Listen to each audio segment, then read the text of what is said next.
नमो भगवते महावराहे। अब तक श्री वराह पुराण के 13 अध्याय हम आपको सुना चुके हैं। आज 14वां अध्याय।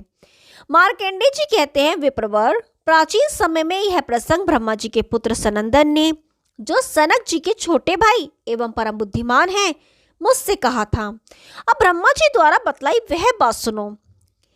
तृणाचिकेत, त्रिमधु, त्रिसुपर्ण, 6 वेदांगों के जानने वाले, यज्ञानुष्ठान में तत्पर भांजे, दोहित्र, ससुर, जामाता, मामा, तपस्वी ब्राह्मण, पंचाग्नि तपने वाले शिष्य, संबंधी तथा अपने माता एवं पिता के प्रेमी, इन ब्राह्मणों को श्राद्ध कर्म में नियुक्त करना चाहिए।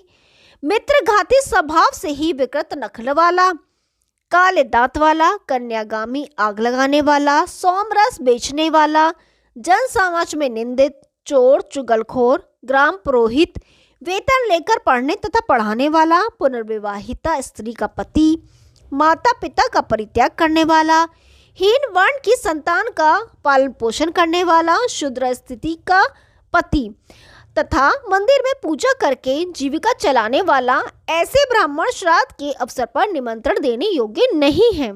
विचारशील पुरुष को चाहिए कि एक दिन पूर्व ही संयमी श्रेष्ठ ब्राह्मणों को निमंत्रण दे दे। पर श्राद्ध के दिन कोई अनिमंत्रित तपस्वी ब्राह्मण घर पर पधारे तो उन्हें भी भोजन कराना चाहिए। श्राद्ध करता घर पर आए हुए ब्राह्मणों का चरण धोए, फिर अपना हाथ धोकर उन्हें आचमन कराए, तत्पश्चात उन्हें आसनों पर बैठाए एवं भोजन कराए। पितरों के निमित्त अयुग्म अर्थात 1, 3 इत्यादि तथा देवताओं के निमित्त युग्म अर्थात 2, 4 इस क्रम से ब्राह्मण भोजन की व्यवस्था करे, अथवा देवताओं एवं पितरों दोनों के निमित्त एक एक ब्राह्मण को भोजन कराने का भी विधान है। नाना का श्राद्ध वैश्वदेव के साथ होना चाहिए। पितृपक्ष तथा मातामह पक्ष दोनों के लिए एक ही वैश्वदेव श्राद्ध करें। देवताओं के निमित्त ब्राह्मणों को पूर्व मुख बैठाकर भोजन कराना चाहिए तथा पितृपक्ष एवं मातामह पक्ष के ब्राह्मणों को उत्तर मुख बिठाकर भोजन कराएं। द्विजवर कुछ आचार्य कहते हैं, पितृपक्ष तथा मातामह इन दोनों के श्राद्ध अलग अलग होने चाहिए। अन्य कुछ महर्षियों का कथन है, दोनों का श्राद्ध एक साथ एक ही पाक में होना समुचित है। बुद्धिमान पुरुष श्राद्ध में आसन के लिए सर्वप्रथम कुशा दे, फिर देवताओं का आवाहन करे, तदंतर अर्घ आदि से विधि पूर्वक उनकी पूजा करे। ब्राह्मणों की आज्ञा से जल एवं यव से देवताओं को अर्घ देना चाहिए। फिर श्राद्ध विधि को जानने वाला श्राद्धकर्ता विधि पूर्वक उत्तम चंदन, धूप और दीप उन विश्वदेव आदि देवताओं को अर्पण करे। पितरों के निमित्त इन सभी उपचारों का अपसवय भाव से निवेदन करे। फिर ब्राह्मण की अनुमति से 2 भाग किए हुए कुछ पितरों के लिए दे। विवेक की पुरुष को चाहिए मंत्र का उच्चारण करके पितरों का आवाहन करे। अब सवय होकर तिल और जल से अर्घ देना उचित है। मार्कंडेय जी कहते हैं, द्विजवर, श्राद्ध करते समय यदि कोई भोजन करने की इच्छा से भूखा पथिक अतिथि रूप में आ जाए तो ब्राह्मणों से आज्ञा लेकर उसे भी यथेच भोजन कराना चाहिए।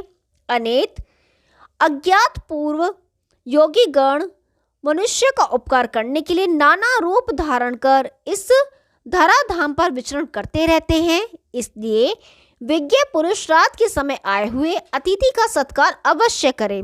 विप्रवर, यदि उस समय वह अतिथि सम्मानित नहीं हुआ तो श्राद्ध करने से प्राप्त होने वाले फल को नष्ट कर देता है। पुरुष प्रवर श्राद्ध के अवसर पर ब्राह्मण को भोजन कराने के पहले उनसे आज्ञा पाकर शाक और लवणहीन अन्न में अग्नि में 3 बार हवन करना चाहिए।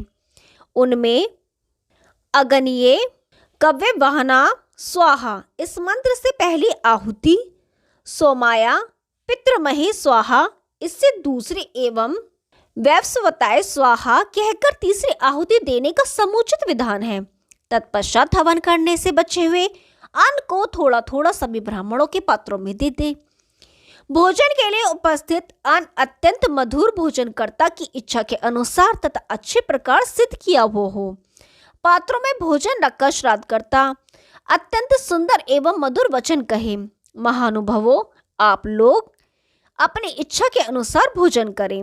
ब्राह्मणों को भी तदगच्छति और मौन होकर प्रसन्न मुख से सुखपूर्वक भोजन करना चाहिए। यजमान को क्रोध तथा उतावलेपन को छोड़कर भक्ति पूर्वक भोजन परसते रहना चाहिए। श्राद्ध में ब्राह्मणों के भोजन करते समय रक्षोघ्न मंत्र का पाठ करके भूमि पर तिल बिखेर दें तथा अपने पितृरूप में उन द्विज श्रेष्ठों का ही चिंतन करें। साथ ही यह भी भावना करें, इन ब्राह्मणों के शरीर में स्थित मेरे पिता, पितामह और प्रपितामह आदि आज भोजन से तृप्त हो जाएं। भूमि पर पिंड देते समय प्रार्थना करें, मेरे पिता, पितामह और प्रपितामह इस पिंड दान से तृप्ति लाभ करें। होम द्वारा सबल होकर मेरे पिता, पितामह और प्रपितामह आज तृप्ति लाभ करें। इसके बाद फिर प्रार्थना करनी चाहिए, मेरे पिता, पितामह और प्रपितामह ये महानुभाव, मैंने भक्ति पूर्वक उनके लिए जो कुछ किया या कहा है उससे तृप्त होने की कृपा करें। मातामह, प्रमातामह, वृद्ध प्रमातामह और द्विषदेव तृप्त हो जाएं एवं समस्त राक्षसगण नष्ट हो जाएं। यहाँ संपूर्ण हव्य कव्य के भोक्ता यज्ञेश्वर भगवान श्री हरि विराजमान हैं, अतः उनकी सनिधि के कारण समस्त राक्षस और असुरगण यहाँ से तुरंत भाग जाएं। जब निमंत्रित ब्राह्मण भोजन से तृप्त हो जाएं, तो भूमि पर थोड़ा सा अन्न डाल देना चाहिए। आचमन के लिए उन्हें एक एक बार शुद्ध जल देना आवश्यक है। तदंतर भली भांति तृप्त हुए ब्राह्मणों से आज्ञा लेकर भूमि पर सभी उपस्थित अन्नों से पिंडदान करने का विधान है। श्राद्ध काल में भली भांति सावधान होकर तिल के साथ उन्हें पिंड अर्पित करें। पितृ तीर्थ से तिल युक्त जलांजलि दें तथा माता में आदि के लिए भी पितृ तीर्थ से ही पिंडदान करना चाहिए। फिर ब्राह्मणों के उस शिष्ट के निकट ही दक्षिण दिशा में अग्रभाग करके बिछाए हुए कुशाओं पर पहले अपने पिता के लिए पुष्प और धूप आदि से पूजित पिंड दान करें। फिर पितामह और प्रपितामह के लिए एक एक पिंड अर्पण करना चाहिए। तदंतर पितरों के निमित्त कुशा के मूल से अपने हाथ में लगे अन्न को गिरावें। विवेकी पुरुष को चाहिए कि इसी प्रकार गंध और मालादि युक्त पिंडों से मातामह आदि का पूजन करके फिर द्विश्रेष्ठों का आचमन कराएं। द्विजवर पितरों का चिंतन करते हुए भक्ति के साथ पहले पिता प्रभृति को पिंड देना चाहिए। फिर स्वस्ति वाचन करने वाले ब्राह्मणों को अपनी शक्ति के अनुसार दक्षिणा देने के पश्चात विश्वदेव के निमित्त प्रार्थना के मंत्रों का पाठ होना चाहिए।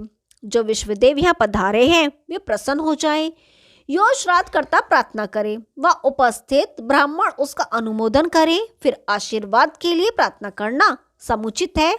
महामते पहले पितृपक्ष के ब्राह्मणों का विसर्जन करें, तत्पश्चात देव पक्ष के ब्राह्मण विदा किए जाएं।